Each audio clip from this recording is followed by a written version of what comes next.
Did someone teach you this trick when you were learning how to spell desert and dessert? I learned the difference was that dessert had 2 S's and you'd much rather have 2 desserts than 2 deserts. It worked for me. I'm Chef Michelle Bernstein. I've always wanted 2 desserts, but today I've got 3 for you here on SoFlo Taste. This is South Florida. It's where I live and work. I'm Chef Michelle Bernstein. South Florida is more than sun, sand, and sea. It's a lifestyle of fashion, sound, culture, and of course, food. Food with taste from all over the world. Join me as we celebrate the food of South Florida. And the people who love it. Join me as we experience SoFlo Taste. Welcome Taste Buds and welcome to my next installment of Strictly Dessert Recipes. I'm calling it Just Desserts 2, and that's because I called my first one Just Desserts 1. And if Just Desserts 2 is as good as Just Desserts 1, stay tuned for Just Desserts 3. Anyway, let's get cooking. I wanted to teach you apple crisp. This one has oats, it's crispy on the top, made a little differently, but delicious. I think we'll do the apple mixture first and then we'll jump into the crisp topping. I always try to use Granny Smith apples for my crisps because it has a little bit more of a tartness to it. It goes better with the sweet topping. Good balance. But for this one, I decided to use dried cherries. And then you douse them in apple brandy. They're delicious. They get a little softer, a little junkiness to them, and they're really yummy. These are soaking. They have soaked overnight, and they get really nice and soft. I'm just gonna pull these out of the brandy. And you can use as little or as much as you want. And if you can't find dried cherries, you can use dried cranberries or raisins. I like the yellow raisins the best. So to that, I'm adding some sugar, some flour to bind it all together, some fresh squeezed lemon juice, probably about 1 lemon is all I need. So go ahead and mix that up until it all comes together evenly. You really want to make sure that, most importantly, the flour is just really well distributed, and what we're hoping to do is cause a nice thick glaze once the apples cook. That's what the flour is for. So let's move on to the crust, which I decided to do by hand. It's my favorite way to do it. In the crust, I've got all-purpose flour. I'm adding brown sugar and white sugar, a little bit of ground cinnamon. Got to throw a little pinch of salt in there for balance, and of course, oats. First, mix all that up together. You want to make sure that that's really well mixed before adding the butter. And I always use nice cold butter because it makes a better topping. Okay, so you want to work this with your fingertips. It should get kind of like the texture of a cornmeal, nice and sandy. So what I'm looking for is for this to really kind of clump together, because I love clumps of dough when I'm making crisp. Yeah, here we go. All right, you see how when you push on it, it kind of comes together? That's what you're looking for. All right, go ahead and add your mixture into, and make sure you get the juice. Juice is really, really important. That's what's gonna make this delicious, and that's the difference. I'm gonna try to overfill it a little bit. And when you overfill it, you always want to try to put your crisp or cobblers on a pan so you don't make a mess in the oven. Let's take some of the topping. And I'm going to make this messy. I'm going to make this kind of a little overfilled on purpose. Because what's going to happen as the apples cook, they're going to soften, they're going to push down into the pan. And you never want to see a crisp or a cobbler that is half filled. That's just not the generous way. All right, so there we go. I'm gonna go ahead into the oven. This is gonna take a little while to cook, so when you come back, I have 2 delicious recipes. One, I can't wait for my husband to try, so hurry up and come right back. SoFlo Taste will return right after this.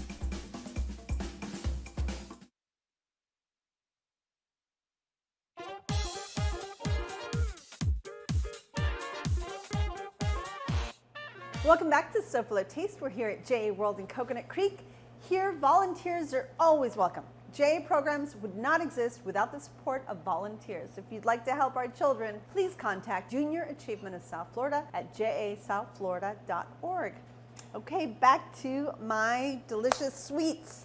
So cheesecake. This is a beautiful recipe. I went over to Cooks Illustrated and I got this recipe, but I'm changing it just a little bit to make it a little simpler. So to make the crust, we've got whole graham crackers that are crushed up just a little bit, like so, and we're gonna pour that into a food processor, along with a little bit of brown sugar and salt.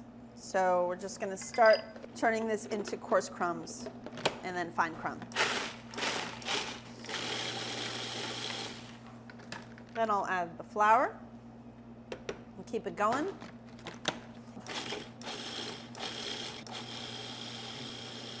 All right, once you have a fine crumb, you're gonna add almost all of your butter and save a little bit for brushing our pan, our springform pan right over there. So the Cooks Illustrated recipe does tell you how many times to pulse this to bring it together perfectly. But I don't remember how many that is, so I'm just gonna go for it.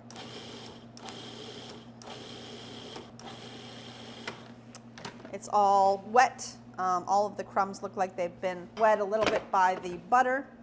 And I'm gonna bring it over here, and I'm gonna brush my springform pan all over the bottom. And I went up around the sides. They didn't say to, but I didn't think it was a bad idea. Then I'll add in the crumb. Only onto the bottom, not up the sides. So spread it out evenly and then start pressing it down to where it's really nice and even all the way along the bottom of the pan. So once it's pressed, this gets baked rather briefly. So let's go ahead and pretend that we did that. So to make the filling, you're gonna use a paddle. It's a lot of cream cheese. Yeah, it's a huge amount of cream cheese. And it's a tall cake. We're going to paddle that with a little bit of salt and sugar until it's really light and fluffy.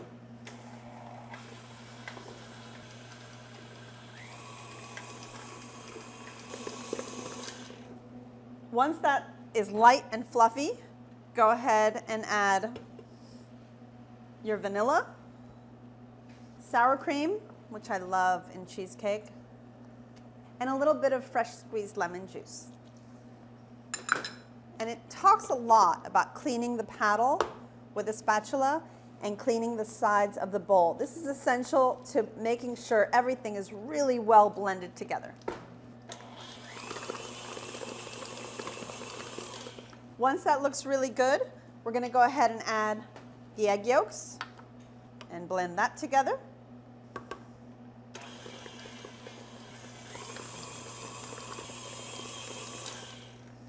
And next I'm gonna add the whole eggs 2 at a time. And do not add any more until you see that they've blended together fully. Every once in a while, scrape your bowl, make sure that everything is getting well blended. This is just essential in baking. Every good recipe always has scraping the bowl. I'm gonna add another couple of eggs. Once that's mixed in, go ahead and add the last of the eggs. And you want that to be fully incorporated. So let me show you what it looks like when it's done. So you see how it's light, it's fluffy, it's creamy. So in the Cooks Illustrated recipe, it actually tells you to go ahead and strain this through a mesh strainer, which I found to take a really, really, really long time. So instead, I went ahead and baked it the way it is. So let's take a look at it. It's an interesting bake. It has you bake it at 200 degrees for 45 minutes.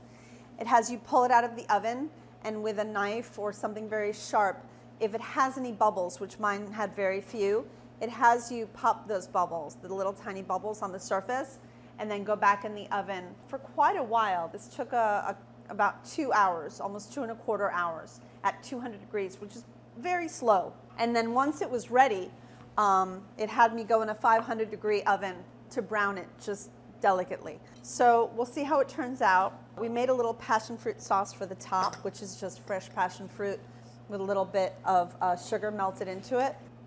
All right, here we go. I hope this worked. So I'm going to use a spatula to release it from the pan. and place it on my cutting board. You can also do the same thing on a plate. And then I'll use my knife in a little bit of hot water to go ahead and cut a slice. And it is a thick crust, so it's not gonna go through all that easily. There we go. All right, then use a spatula and go ahead and pick it up.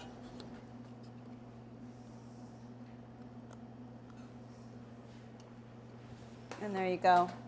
I don't know, to me it looks really creamy. I don't see any big spots. I'm sure that they strain it because of possible pockets of more cream cheese, but this looks really creamy and delicious. A little bit of passion fruit sauce right over the top. I'm gonna go ahead and taste it to see if it's the best cheesecake I've ever made. I really hope so. So I love passion fruit sauce, but you can pretty much do anything. Or nothing, and looks delicious. Okay, come back. I'm gonna enjoy this. Hopefully that'll be ready soon. And of course, I have a chocolate cake coming up, so don't go away.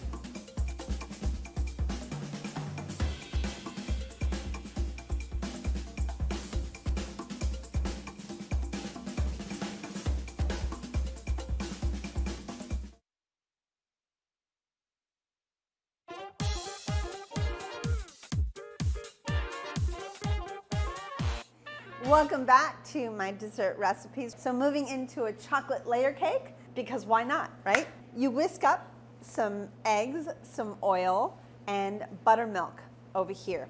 And let's go ahead and add all the dry ingredients. So we've got flour, sugar, cocoa, a lot of it, baking soda and baking powder,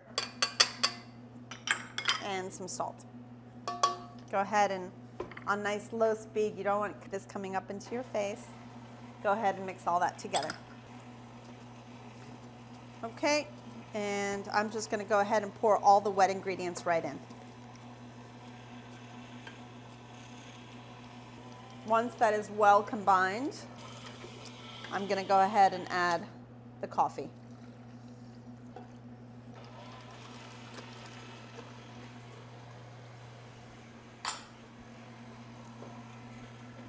All right, so I'm just gonna lift this up for a minute and push everything along the sides to make sure that this gets better mixed in. A little bit on the bottom, might be stuck on there too. Okay, let's let this go another few seconds. Ooh, this is a good sign. So when you have bubbling going on the sides of your crisp, that's a sign that your apples are almost done cooking. And now all I'm looking for is for the crisp topping to be really golden brown, but that juiciness is exactly what we want to see. So you know, I'm gonna pull the cobbler out before we keep going on my chocolate cake. I don't want this to get too dark. And it really looks just right. Oh, and it smells so good. Okay, so moving on, our chocolate cake recipe is done. And you'll want to go ahead and pour this into 2 equal sized cake pans. They have some parchment paper inside of them, cut in perfect little rounds, and they are sprayed with a little bit of oil spray. Go ahead and pour your chocolate cake evenly into both cake pans. Make sure always scraping everything out of the bottom. And while these bake, you would go ahead and make your frosting. So let's dig into the cobbler and wait for, obviously, the pretend chocolate cakes to bake, because obviously I have some. I'm gonna grab this crisp and pull it up here. It's so beautiful. So obviously you could serve nothing, or you could serve it with a little whipped cream, or of course there's always ice cream. And go ahead and scoop out. We still have pieces, and then some are nice and soft, some are whole, and of course these gorgeous brandy soaked cherries are just delicious. And of course some ice cream right on top, because no crisp would be complete, especially when it's hot. without a little ball of ice cream. Okay, we'll dig into this, come right back. We're gonna finish up this beautiful chocolate layer cake.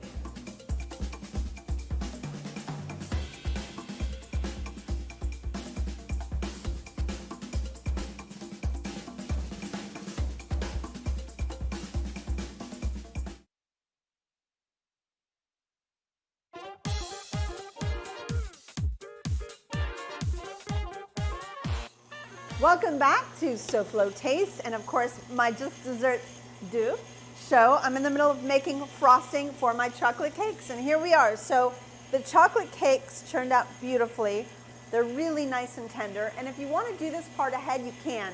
You have a good 48 hours, or of course you can freeze them, but make sure they're wrapped really tightly in plastic wrap after they cool off. So here's how the cakes turned out. For the frosting, I've already softened a bit of butter in my mixer. I'll add an egg yolk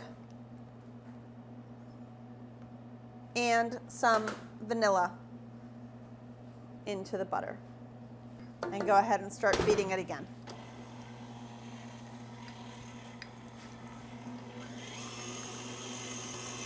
Okay, to that I'll add some powdered sugar. And this is when you have to be a little careful because the powdered sugar can come up and get you in the face. So you've got to go really nice and slow after the addition of the powdered sugar.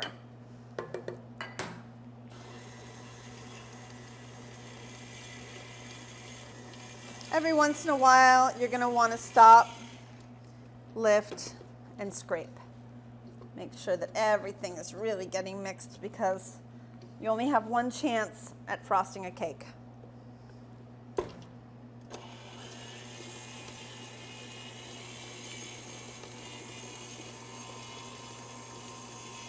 All right, next addition, a little bit of melted chocolate. You want that melted, however, wait for it to be room temperature when you add it in. Because if it's too hot, it could break everything and the butter will start to melt, and that's never good. And try to use really good chocolate, you know, a nice quality chocolate.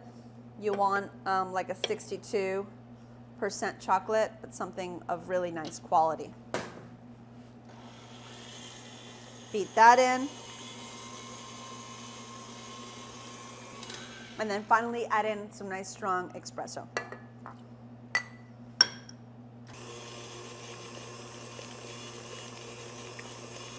Okay, everybody, we've got frosting. And it looks delish. So make sure you get every last bit of it. You're going to want every bit of it to frost your cake. And then the rest is kind of up to you. It depends on if you want to pipe it or if you just want to spread it. So if you're spreading, I personally love these little offset spatulas. It's called a mini offset. And they're great for pretty much everything. I use them a lot in my kitchens. So you can also, if you want, there's a little dome on the cake. If you want, you can cut off some of the top to make it even, but they came out pretty nice and flat.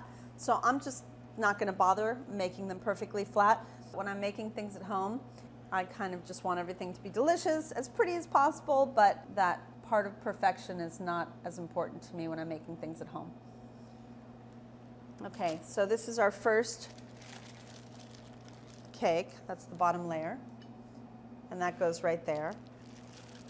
And let's go ahead and put our top layer right over and finish decorating. Just so you know, you'll want to set it in the fridge for a good 20 minutes before serving it. So if you want to run the frosting along the sides, you can. We thought it was kind of sexy to just show the layers like so. Go around the sides. And then you just do, you know, a little shaping as you wish, like so. If you want, you can clean around the sides. You don't have to, like I said. I think it's beautiful the way it is. So let's go ahead and slice into it with my chocolatey hands. A nice little wedge of cake. All I need right now is a big, tall glass of milk. Yes, I still eat cake with milk. And there we have it. Beautiful, spongy chocolate layer cake. Well, that's our SoFlo taste for this time. Desserts are wonderful things. They bring people together. Try these for friends and family or just yourself. Trust me, they're really, really good. Next week, it's time for pencils, time for book, time for students, hungry looks. And I've got recipes perfect for appeasing those looks. It's back to school food next week on SoFlo Taste. Don't be tardy. So now let's see what Martin Amado has next on SoFlo Home Project. Good morning, Martin. Hi, Michelle. Leaving the comforts of home behind and moving to a dorm on campus can be exciting times, but also a little bit stressful. Coming up on SoFlo Home Project, we help a new freshman at Nova Southeastern University, home of the Sharks, right? Don't bite me. Decorate her dorm so that it feels more like a second home away from home and reflects her true personal style. So Taste Buds, have a good week, and I'll see you next time here on SoFlo Taste. Goodbye, mwah, and good taste.